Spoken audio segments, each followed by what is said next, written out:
తెలంగాణ శాసనసభలో ప్రవేశపెట్టనున్న 2024-25 వార్షిక budget ప్రతులను CM Revanth రెడ్డికి అందజేసిన ఆర్థిక శాఖ మంత్రి బట్టి విక్రమార్క. ఈ కార్యక్రమంలో మంత్రి ఉత్తమ్ కుమార్ రెడ్డి, ప్రభుత్వ ప్రధాన కార్యదర్శి శాంతకుమారి. గత ప్రభుత్వం మద్యం కుంభకోణాలకు పాల్పడిందని ఏపీ సీఎం చంద్రబాబు ఆరోపించారు. అసెంబ్లీ సమావేశం సందర్భంగా ఆయన మాట్లాడారు. ఈడీ సహకారంతో సిఐడి ఎంక్వైరీ చేస్తున్నామన్నారు. కుంభకోణానికి పాల్పడిన వారికి కఠిన చర్యలు ఉంటాయన్నారు. ఈఎన్ఏ దగ్గర నుంచి, ఆల్కహాల్ సప్లైస్ దగ్గర నుంచి, డిస్టిలరీ దగ్గర నుంచి ఎంత వచ్చింది, ఎంత ఆఫ్లో పోయింది, ఇవన్నీ కూడా తరువుగా చేయాల్సిన అవసరం ఉంది. అందుకనే 5 సంవత్సరాలు లక్షల కోట్ల రూపాయలు నగదు అమ్మకాలు జరిగాయంటే, అది కూడా సొంత డిస్టిలరీస్ పెట్టుకొని చేశారంటే ఇది చాలా భయంకరమైన పెద్ద స్కామ్ ఇది. ఇవన్నీ కూడా మనం చూసినప్పుడు నాన్ డ్యూటీ పెయిడ్ లిక్కర్ ఎంత పోయింది, అవన్నీ ఉన్నాయి. ఫైనల్గా వాస్తవాలన్నీ బయట రావాలి.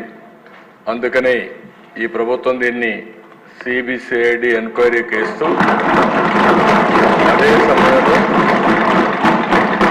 దీని అవసరమైతే ఈడీ సపోర్ట్ కూడా తీసుకోవడానికి పెద్ద ఎత్తున క్యాష్ ట్రాన్సాక్షన్ జరిగాయి కాబట్టి వారికి కూడా రెఫర్ చేస్తాం.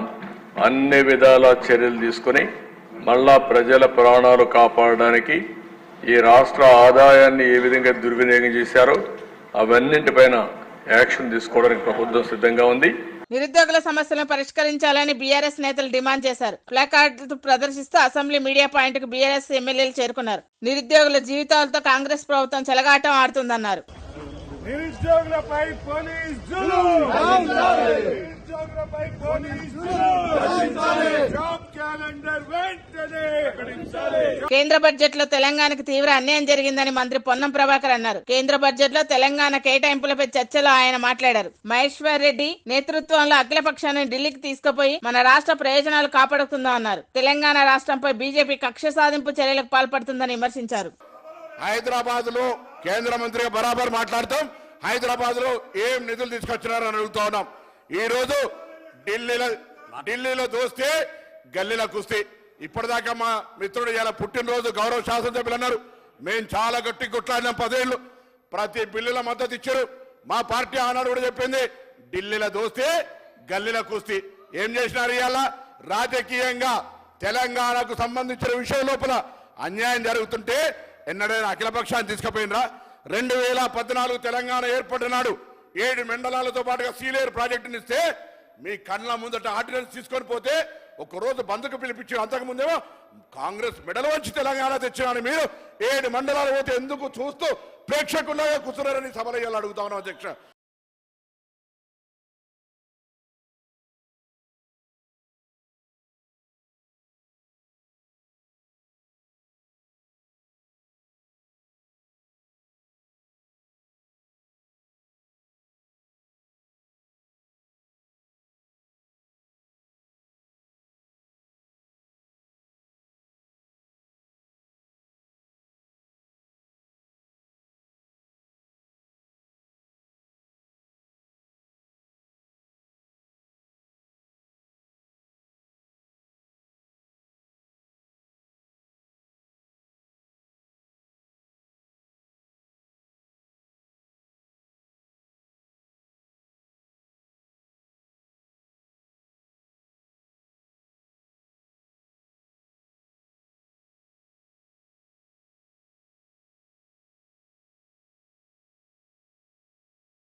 గవర్నర్ యొక్క ఉత్తర్వుల మేరకు ఎర్రచందనము గాంజా గురించి ఎక్కువ ఫోకస్ చేయండి, ఎటువంటి పరిస్థితుల్లో రవాణా చేయకూడదని చెప్పేసి చెప్పినందువల్ల నిన్న మాకు టీం ఫామ్ చేసేసి మాకు రావడానికి సమాచారం మేరకు మన పద్వేలు రూరల్ సిఐ విక్రమ్ సింహ, అదేవిధంగా పద్వేలు రూరల్ ఎస్ఐ రవికుమార్ వాళ్ళ ఆధ్వర్యంలో ఒక టీం బయలుదేరి రాబడిన సమాచారం మేరకు ఎస్పీవీ నెల్లూరు జిల్లా రోడ్డుకు దక్షిణ వైపు ఉన్న రేగమానకుంట దగ్గర అక్కడ ఒక వెహికల్ పట్టుకోవడం జరిగింది. అక్కడ 4 మెంబర్స్ పట్టుకోవడం జరిగింది. దాంట్లో రసూలు, ప్రసాదు, చిన్న వీళ్ళందరూ కూడా యొక్క మరిపాడు మండలం, నెల్లూరు జిల్లా మరిపాడు గ్రామం అందరూ కూడా వీళ్ళు వచ్చేసి ప్రజెంట్ రసూలు, ప్రసాద్ అనే వాళ్ళు వచ్చేసి ఈ ఫారెస్ట్ వాచర్గా పనిచేస్తున్నారు.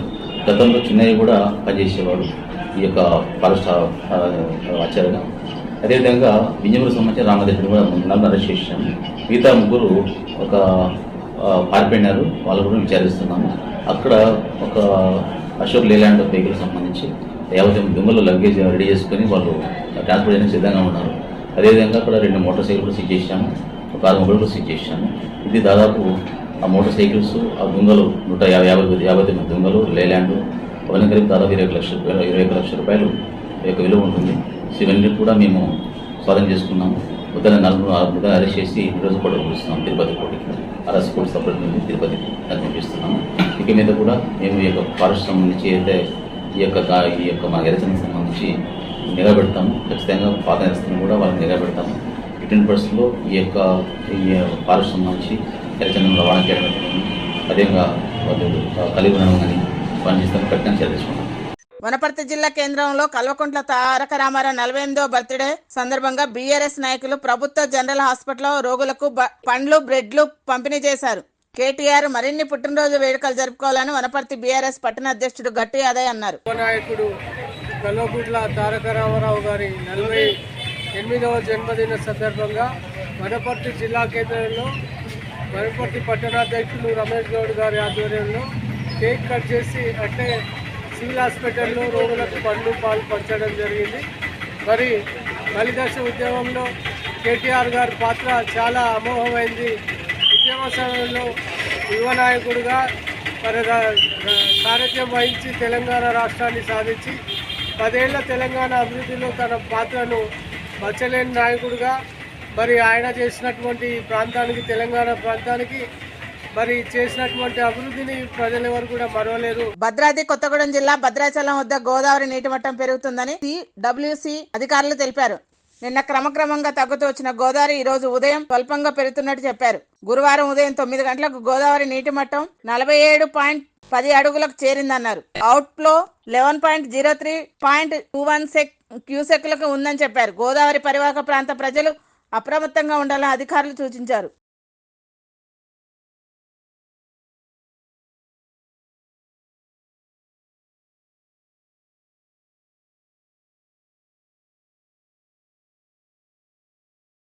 భద్రాద్రి జిల్లాలోని ప్రభుత్వ వైద్యశాలపై జిల్లా కలెక్టర్ జితేష్ పాటిల్ దృష్టి సారించారు. జిల్లా కేంద్రంలోని కొత్తగూడెం, రామవరంలోని మాతా శిశు ఆరోగ్య కేంద్రంను, ఇల్లెందు ప్రభుత్వ వైద్యశాలను ఆకస్మికంగా తనిఖీ చేశారు. వైద్యశాల సూపరింటెండెంట్ హర్షవర్ధన్ రెడ్డికి పలు సూచనలు చేశారు.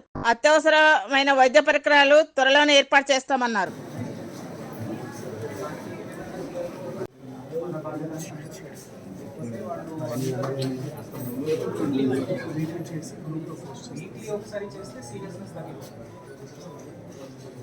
సంవత్సరంలో ఒకసారి చేసినా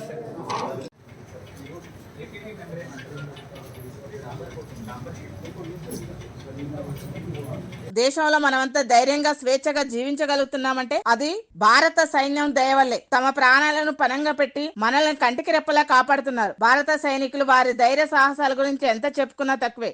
ఇటీవల జమ్మూ కాశ్మీర్ లో ఉగ్రదాడులు పెరిగిపోయి ఆ దాడులను మన సైనికులు ధీటుగా ఎదుర్కొంటున్నారు. కాగా బోర్డర్లో సైనికుల పోరాటాలకు సంబంధించిన ఒక వీడియో నెట్టింట వైరల్ అవుతుంది.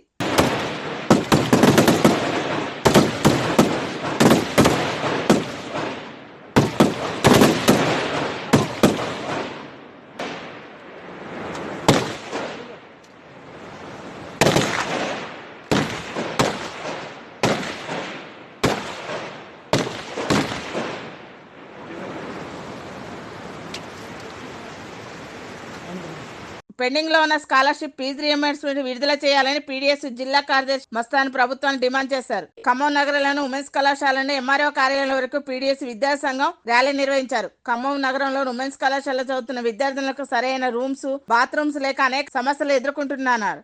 తక్షణమే విద్యార్థుల సమస్యలు పరిష్కరించాలన్నారు. మా స్కాలర్షిప్లు విడుదల చేయాలంటున్నాం. మేము రేవంత్ రెడ్డి వచ్చిన కారణం రేవంత్ రెడ్డి వచ్చి 8 నెలలు అవుతుంది. స్కాలర్షిప్లు ఇంత మటుకి విడుదల చేయలేదు. పోయినసారి కేసీఆర్ ఉన్నప్పుడు కూడా విడుదల చేస్తా అన్నారు. 3 నెలలు విడుదల చేస్తా అని రేవంత్ రెడ్డి వచ్చిండు. రేవంత్ రెడ్డి వచ్చి ఏం చేసిండు? మాకు ఏం చేయలేదు. మా హాస్టల్లో ఫుడ్లు మంచిగా ఉండట్లేదు, వాటర్ మంచిగా ఉండట్లేదు. మా హాస్టల్ అయితే ఫుడ్ మంచిగా పెడుతుంది మా వార్డెను. మరి వేరే హాస్టల్లో ఎలా ఉన్నాయో మాకు తెలియదు. వాటర్ మాత్రం మాకు చాలా ప్రాబ్లం ఉంది. కాలేజ్లలో మాత్రం రూమ్స్ కూడా మంచిగా లేవు. రూమ్స్ కట్టేయాలని మేము రేవంత్ రెడ్డిని అడుగుతున్నాం. మా కాలేజ్ బెంచెస్ కూడా రావాలని అనుకుంటున్నాం మేము. వాటర్ మాత్రం మా కాలేజ్లో మాత్రం పెట్టాలి, రూమ్స్ కట్టేయాలి. మా కాలేజ్లో మా మేడమ్స్ కొంచెం మీరు అందుబాటు చేస్తే మా మేడమ్స్ కూడా మీకు కొంచెం హెల్ప్ చేస్తారు రేవంత్ రెడ్డి అంకుల్. నా పేరు బానోత్ కావ్య. నేను ఫస్ట్ ఇయర్ చదువుతున్నాను, ఇంటర్ ఎంపీసీ గ్రూప్ తీసుకున్నాను. మాకు హాస్టల్లో సరిగా వెళ్ళడానికి ఏం బస్సులు ఏం లేదు, నడుచుకుంటూ వెళ్తున్నాం మేము. వాటర్ కూడా సరిగా లేదు, మాకు తాగడానికి నీళ్లు కూడా లేవు, వాష్రూమ్స్ కూడా సరిగా లేవు. ఇంకా మాకు నడిచి వెళ్ళాలంటే బాగా ట్రాఫిక్ అవుతుంది. ఎక్కడైనా ఏమైనా జరిగేది కూడా తెలియదు మాకు. హాస్టల్లో వాటర్స్ కూడా మంచిగా రావట్లేదు, బాత్రూమ్స్ కూడా మంచిగా లేవు, ఫుడ్ కూడా మంచిగా లేదు, ఫుడ్ మంచిగా పెట్టట్లేదు మాకు. ఇంకా రూమ్స్ కూడా మంచిగా లేవు, వాష్రూమ్స్ కూడా బాగలేవు, మాకు కర్రీస్ కూడా బాగలేవు. మాకు చాలా ఇబ్బందిగా ఉంది సార్. ఎవరైనా ప్లీజ్ మాకు హెల్ప్ చేయండి, మాకు బాగా ఇబ్బందిగా ఉంది. నా పేరు మస్తాన్, పీడీఎస్యు ఖమ్మం జిల్లా ప్రధాన కార్యదర్శిని. ఈరోజు పీడీఎస్యు ఖమ్మం జిల్లా కమిటీ ఆధ్వర్యంలో ఉమెన్స్ కళాశాల నుండి కాలవడ్డు సెంటర్ వరకు ర్యాలీ తీయడం జరిగింది. అనంతరం ధర్నా కూడా నిర్వహించడం జరిగింది. పెండింగ్లో ఉన్న స్కాలర్షిప్స్ ఏవైతే ఉన్నాయో ఫీజు రియంబర్స్మెంట్ విడుదల కాక పేద విద్యార్థులు ఈరోజు ఇబ్బందులు పడుతూ ఉంటే ఈ సీఎం రేవంత్ రెడ్డి గారు ప్రైవేట్ కార్పొరేట్ విద్యా సంస్థలకే కొమ్ముగాసిన పరిస్థితి ఈరోజు కనపడతా ఉంది. ప్రభుత్వ విద్యా సంస్థలలో చదువుకోవాలంటే ఈరోజు ఉమెన్స్ కాలేజీ, ప్రధానంగా ఉమెన్స్ కాలేజీలో సరిపడిన గదులు లేవు. దగ్గర అందులో 1000 పైగా విద్యార్థులు చదువుకుంటా ఉంటే ఈరోజు గదులు సరిపోక ఆడపిల్లలు ఇబ్బంది పడుతూ ఉన్నారు. హాస్టల్స్ కూడా అదే పరిస్థితి ఉంది. సీఎం రేవంత్ రెడ్డి గారు ఏదైతే హామీలు ఇచ్చిన హామీలను నెరవేర్చాలని, ప్రధానంగా విద్యారంగానికి 30% నిధులు కేటాయించాలని ఈ రోజు నుంచి కూడా బడ్జెట్ సమావేశాలు జరగబోతూ ఉన్నాయి. బడ్జెట్ సమావేశాల్లో విద్యారంగానికి 30% నిధులు కేటాయించకపోతే మాత్రం భవిష్యత్తులో గత ప్రభుత్వానికి ఎలా అయితే బుద్ధి చెప్పినావో ఈ ప్రభుత్వానికి కూడా బుద్ధి చెప్తామని చెప్పి సందర్భంగా సీఎం రేవంత్ రెడ్డి గారికి మేము తెలియజేస్తా ఉన్నాం. కానీ ఖమ్మం జిల్లాలో ప్రధానంగా నడివొట్టునున్న ఉమెన్స్ కాలేజీలో 1000 పైగా విద్యార్థులు చదువుకుంటా ఉంటే ఈరోజు గదులు సరిపోక, బాత్రూమ్స్ లేక, వాటర్ సౌకర్యం లేక ఈరోజు ఇబ్బందులు పడుతూ ఉంటే జిల్లా డిఐఓ కావచ్చు, కలెక్టర్ కావచ్చు ఏమి స్పందించకుండా ఈరోజు వాళ్ళు కాలయాపన చేస్తూ ఉన్నారు. తక్షణమే ఖమ్మం జిల్లాలో విద్యారంగ సమస్యలు పరిష్కరించాలి. అద్దె భవనాలతో నడుపుతున్న హాస్టల్స్, గురుకులాలు ఏవైతే ఉన్నాయో సొంత భవనాలను ఏర్పాటు చేయాలి. గురుకులాల విద్యార్థులు ఈ రోజుకి పురుగులతో అన్నం తింటున్నా ఏమి పట్టించుకోకుండా ఈరోజు ఇక్కడ ఉన్న జిల్లాధికారులు నిద్రపోతున్న పరిస్థితి ఖమ్మం జిల్లాలో కనపడతా ఉంది. స్పోర్ట్స్ అథారిటీ చైర్మన్ గా బాధ్యతలు చేపట్టిన శివసేనారెడ్డికి వనపర్తి కాంగ్రెస్ నేతలు ఘనంగా స్వాగతం పలికారు. ఎమ్మెల్యే మేఘారెడ్డి ఆధ్వర్యంలో సభ ఏర్పాటు చేశారు. తమ ప్రభుత్వం ఇచ్చిన బాధ్యతలను తప్పకుండా నెరవేర్చుతానని శివసేనారెడ్డి అన్నారు.